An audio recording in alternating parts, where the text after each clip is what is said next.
Dans une présentation de Ousmane Bawa. Bonsoir, une fois de plus, ravi de vous retrouver pour cette page météo du jour.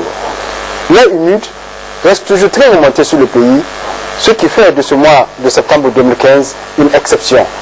Exception dans le sens où des systèmes pluvieux orageux organisés continuent à être observés, à l'image de cette vaste zone pluvieuse orageuse qui a intéressé ces dernières 24 heures le sud de la région d'Ottawa et la région du fleuve.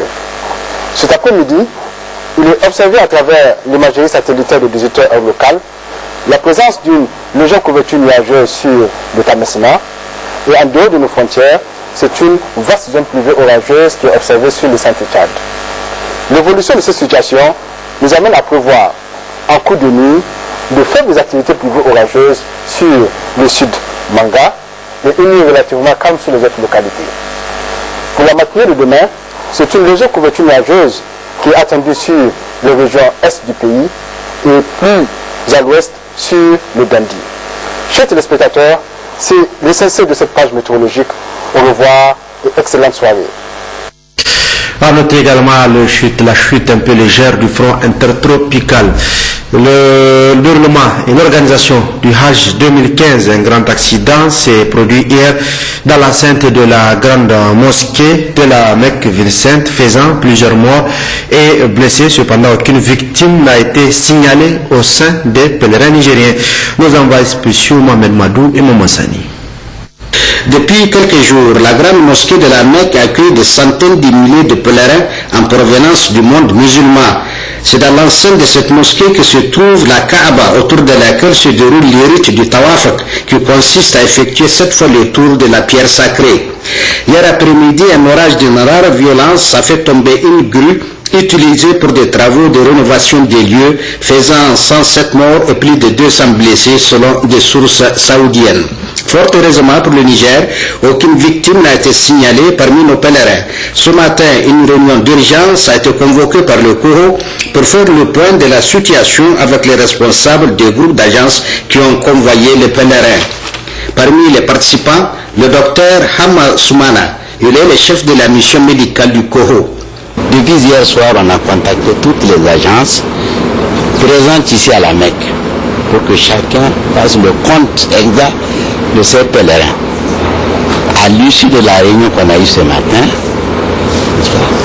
avec les agences, le COO, les groupes d'agences, à l'heure où je parle, on ne déplore aucune victime nigérienne. Pas de décédés liés à l'accident, pas de blessés liés à l'accident. À ce jour, 7713 pèlerins nigériens sont présents à la Mecque sur un effectif de 12 700. Le gros du contingent est encore à Médine ou en cours d'acheminement en Arabie Saoudite. Le parti magazine donc de ce journal avec cette activité politique à mission dans la région des Indères, le président du comité exécutif national de PNDS Tarea qui a donné une conférence de presse sur l'actualité politique au Niger. Au cours de cette conférence de presse, Mohamed Bazoum a répondu à plusieurs questions de la presse, notamment celles relatives à l'intention de l'opposition de mettre en accusation le président de la République relativement à la restitution à leurs propriétaires de l'argent saisi par la douane et sur l'éventuel retour au Niger du président du Modern FA, le Mana Ahmad Amadou Bazoum Mohamed, que vous suivrez en partie magazine de ce journal. Le comité permanent interétat de lutte contre la sécheresse dans le Sahel SILS célèbre aujourd'hui sa 30e journée.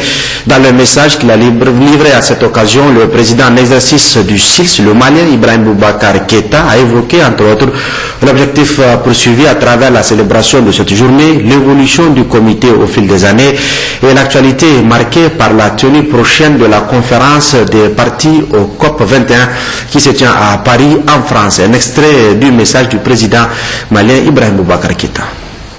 Citoyennes, citoyens des États membres du SILS, le 12 septembre 2015 est la date commémorative de la création de notre organisation communautaire, le comité permanent interétat de lutte contre la sécheresse au Sahel, SILS. Cette commémoration, consacrée par l'organisation d'une journée SILS dans chaque pays membre de notre institution, vise à sensibiliser les opinions nationales sur la nécessité d'une lutte permanente contre les effets de la sécheresse et de la désertification. Elle a été instituée lors de la 7e conférence des chefs d'État et de gouvernement du SILS, tenue à Dakar les 28 et 29 janvier 1986. La présente journée est ainsi la 30e du genre. La 17e conférence des chefs d'État et de gouvernement du SILS, tenue à Bamako le 15 avril 2015, en avait arrêté et approuvé le thème. Le SILS face aux enjeux du changement climatique et de la sécurité alimentaire. La célébration de la journée du SILS vise de façon spécifique, premièrement, à mieux faire connaître les implications, tant actuelles que probables, à venir de la variabilité et du changement climatique, en termes de vulnérabilité des secteurs stratégiques et de risques sur la sécurité alimentaire et nutritionnelle au Sahel et en Afrique de l'Ouest. Deuxièmement, apporter à la connaissance des États membres et de nos multiples partenaires des évolutions significatives du SILS dans plusieurs domaines des changements climatiques. Troisièmement, à susciter auprès des États membres et des partenaires techniques et financiers du SILS un vif intérêt pour l'intégration des solutions dites émergentes. Il s'agit de solutions centrées sur les objectifs gagnant-gagnant, d'adaptation, d'atténuation et de sécurité alimentaire des programmes nationaux d'investissement agricole, PNIA. Elle porte sur le renforcement de la résilience climatique et l'assurance d'une sécurité alimentaire et nutritionnelle durable au Sahel et en Afrique de l'Ouest. Quatrièmement, enfin, à créer les conditions nécessaires pour le meilleur accès de nos États à la finance mondiale du climat dans le cadre du Fonds vert climat. De fait, notre institution s'est illustrée par l'exemplarité de la définition et la conduite de politiques et stratégies régionales pertinentes de sécurité alimentaire et nutritionnelle, par l'évaluation permanente des campagnes agricoles, par la prévention et la gestion prudente des crises alimentaires, par la pratique des prévisions et du suivi agro-hydrométéorologique, par la facilitation de l'accès au marché des produits agricoles et alimentaires et par la gestion durable des ressources naturelles, des terres et de l'eau d'irrigation. Citoyennes, citoyens des États membres du SILS, la 30e journée du SILS se tient également à la veille de la conférence des partis au COP 21, qui se tiendra en décembre prochain à Paris, en France. Cette conférence marquera sans nul doute un tournant dans l'histoire des négociations sur le climat, en posant les bases du prochain régime climatique. Ce cadre devra engager les pays sur des voies de développement durable, des voies à même de concilier les besoins des populations, notamment celles résidant dans les pays les plus vulnérables, et la nécessaire réduction des émissions de gaz à effet de serre. Si le changement climatique constitue un défi réel, il n'en reste pas moins qu'il offre des mécanismes internationaux de financement pouvant aider à y faire face. La sous-région devrait les saisir afin de réduire efficacement la pauvreté rurale, en initiant par exemple des programmes cohérents de développement au profit des populations nécessiteuses. Dans le même cadre, à l'instar donc des autres pays membres, le Niger célèbre ce jour 12 septembre la 30e journée du comité permanent inter-État de lutte contre la sécheresse au Sahel, SILS, au Niger. Donc c'est une plantation d'arbres et une conférence publique qui ont marqué la célébration. Oumajemila Moudanchourou et Youssouf Samela. Le SILS face aux enjeux du changement climatique et de la sécurité alimentaire, c'est sous ce thème que les pays membres du comité permanent inter-État de lutte contre la sécheresse au Sahel ont célébré cette 30e journée. La journée du SILS a en effet été instaurée pour renforcer la visibilité des actions et priorités du comité et est célébrée le 12 septembre de chaque année.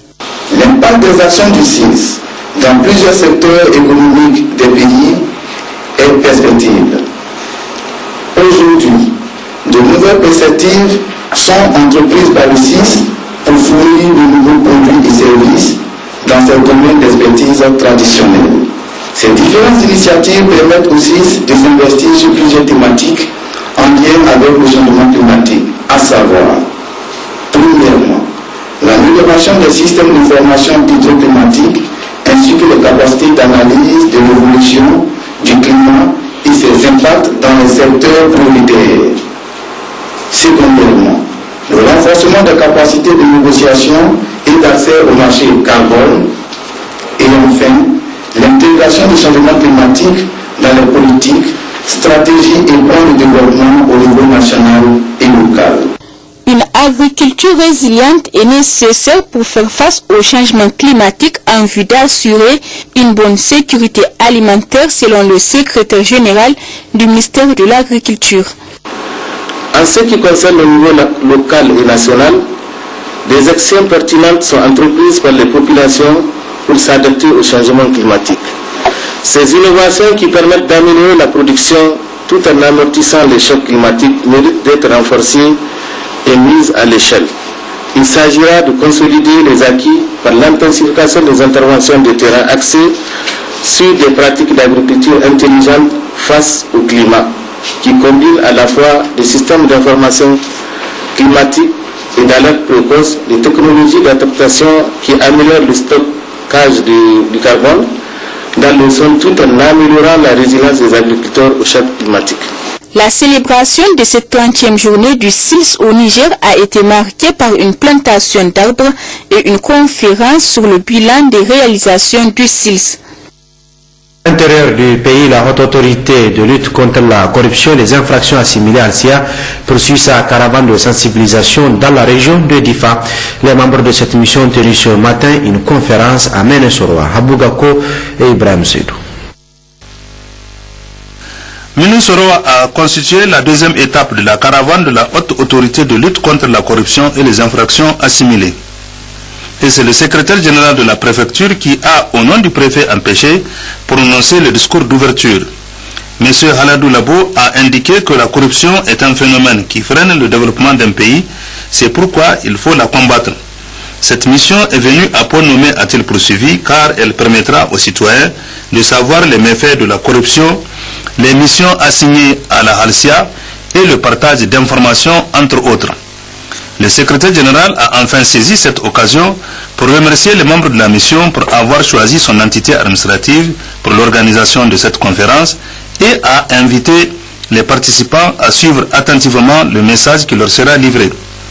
Au cours de l'exposé, le conférencier, le lieutenant Samuel Aladji Issoufou, chef de la cellule d'investigation de la Halsia, a tout d'abord expliqué la signification de la Halsia, ses missions, les dispositifs juridiques et institutionnels de lutte contre la corruption, les relations qui existent entre la Halsia et les autres structures qui luttent contre la corruption. S'en est suivi le débat qui a permis aux participants d'intervenir pour avoir des éclaircissements. Les membres de la mission ont à leur tour donné des explications appropriées. Restons dans le même cadre dans la région voisine. La caravane nationale de sensibilisation de la haute autorité de lutte contre la corruption et les infractions assimilées a tenu à Agadez une réunion d'échange avec les populations de la capitale de l'Aïr. C'était en présence du gouverneur de la région, Moussa Faleh Nassur Makakale. Par décret numéro 2011-215 PRN-MJ du 26 juillet 2011, la haute autorité de lutte contre la corruption et les infractions assimilées multiplie des contacts et réunions de sensibilisation dans la région d'Agadez en vue d'expliquer aux populations les méfaits de la corruption.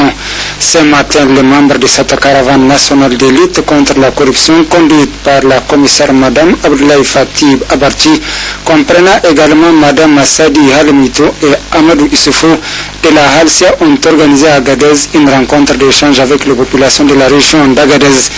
La haute autorité de lutte contre la corruption et les infractions assimilées Halsia est un organe permanent de lutte contre la corruption et les infractions assimilées. Sa création procède de la volonté du président de la République à combattre la corruption et les infractions qui s'y assimilent, à savoir le détournement des deniers publics, le trafic d'influence, les abus de biens sociaux, les atteintes au code des marchés, entre autres. Le concept de corruption renvoie toujours à diverses connotations négatives qui ont toutes en commun d'être associées à une dépravation, à une déformation ou à une détérioration.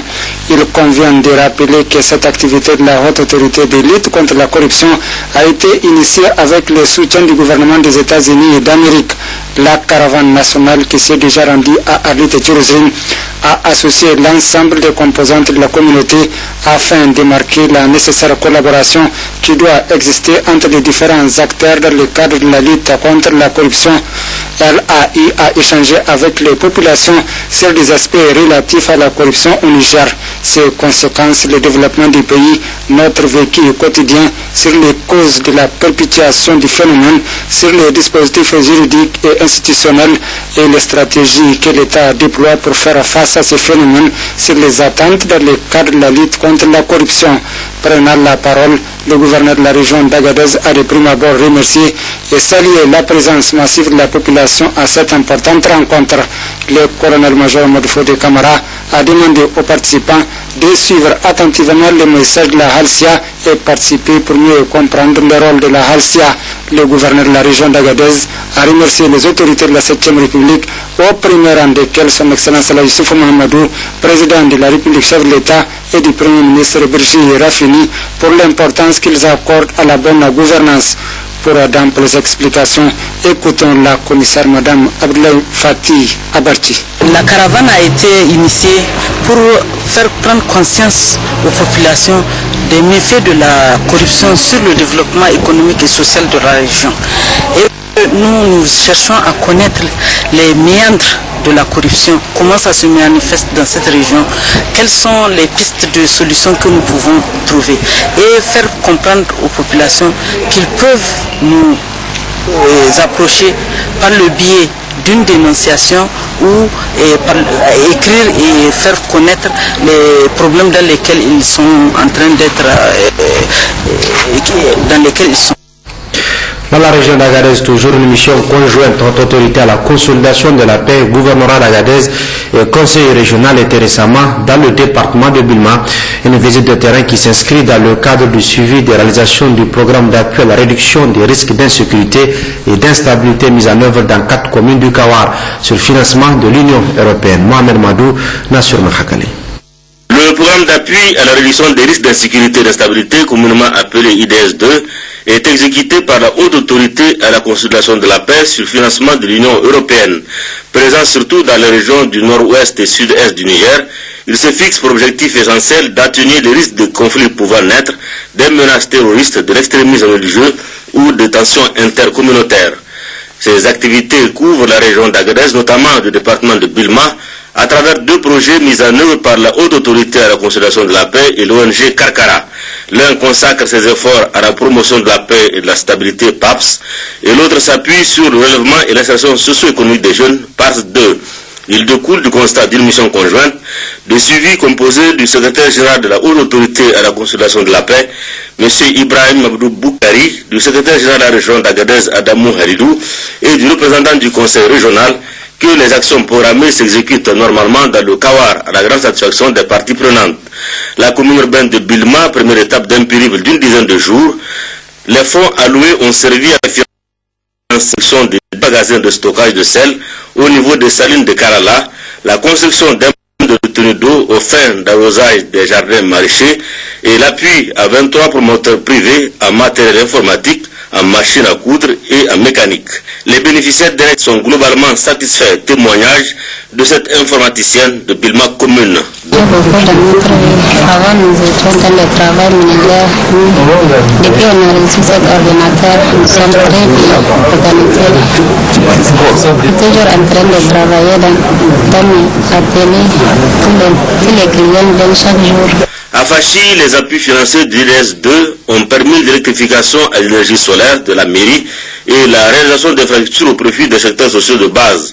Précision du maire Salifou Lawala. On constate que du côté de la haute autorité, nous avons eu beaucoup d'investissements, tels que l'électrification solaire de la mairie et l'appui en matériel informatique.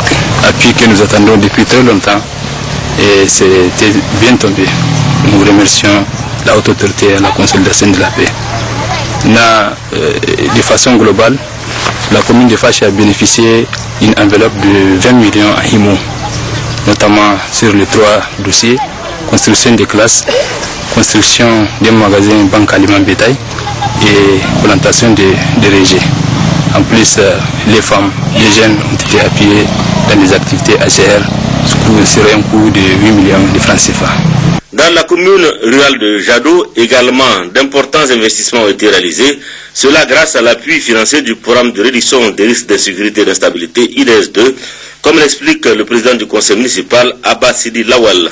Dans le cadre du projet PAPS, nous avons eu des kits solaires pour l'électrification en tout cas des locaux de la mairie et des matériels informatiques composés en tout cas des scanners, des imprimantes.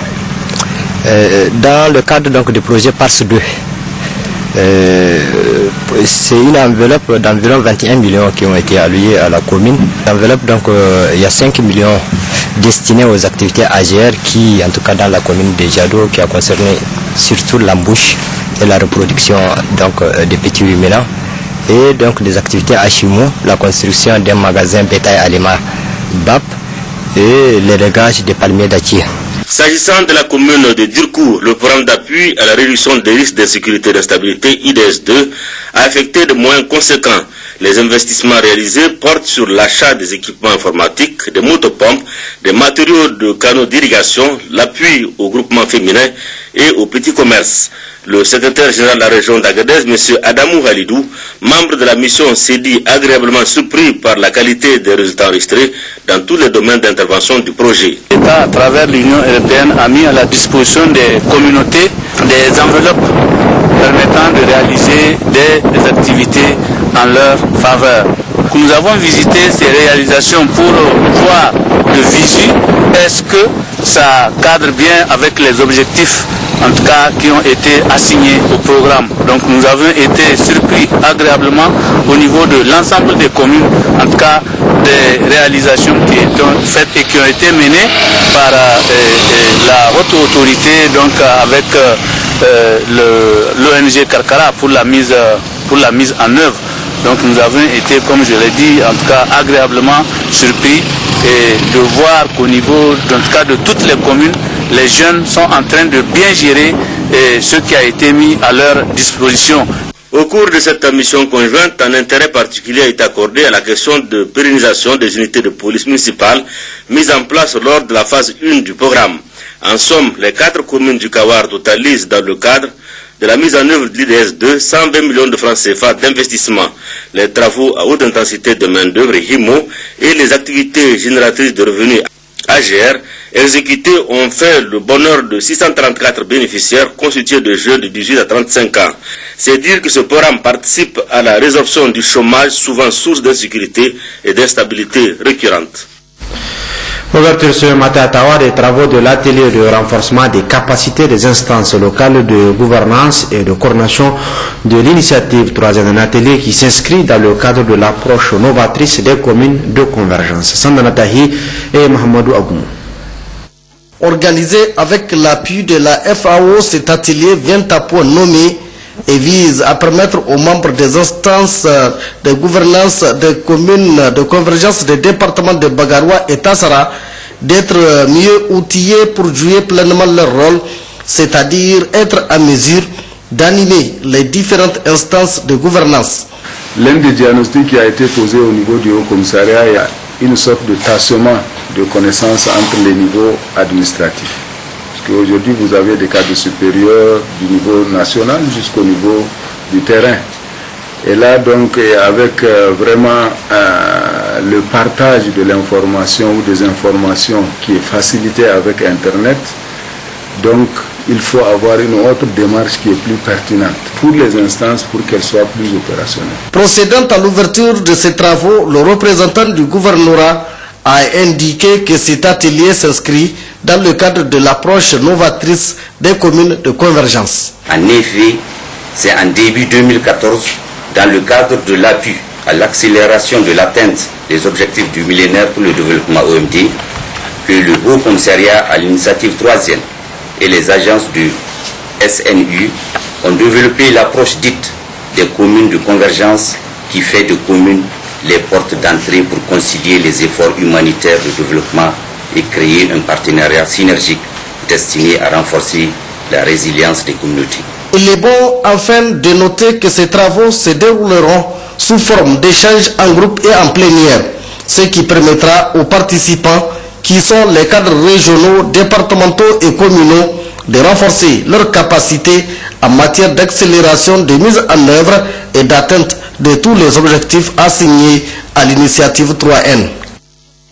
Lancement ce samedi de la foire de Bélier de Loga, 3e édition appuyée par le programme d'action communautaire pour la résilience climatique, le PAC RC. Le coup d'envoi de cette foire a été donné par le secrétaire général adjoint de la région de Dosso, Ousmane Abdou Mourou Abdou. Le marché à bétail de Loga a servi de cadre pour le lancement des activités de la foire du Bélier 3e édition qui a commencé par un chant de la troupe Labdourou et le mot de bienvenue du maire de Loga. Le préfet du département de Loga, Abdoulaye Diamare, a salué les efforts des autorités de la 7e République dans le secteur de l'élevage. Ainsi, le département de Loga a bénéficié au cours de cette année de 209 tonnes de son et de tourteaux, 2160 têtes de petits ruminants, 90 têtes de bovins distribuées et l'aménagement de 400 hectares au niveau des aires de pâturage de Yani et Marankadei. Il a salué la contribution du PAC RC, le projet d'action communautaire pour la résilience climatique qui intervient dans 38 communes du Niger, dont Loga, Sokorbe et Falwal. Oui, le PAC RC a fait beaucoup de réalisations.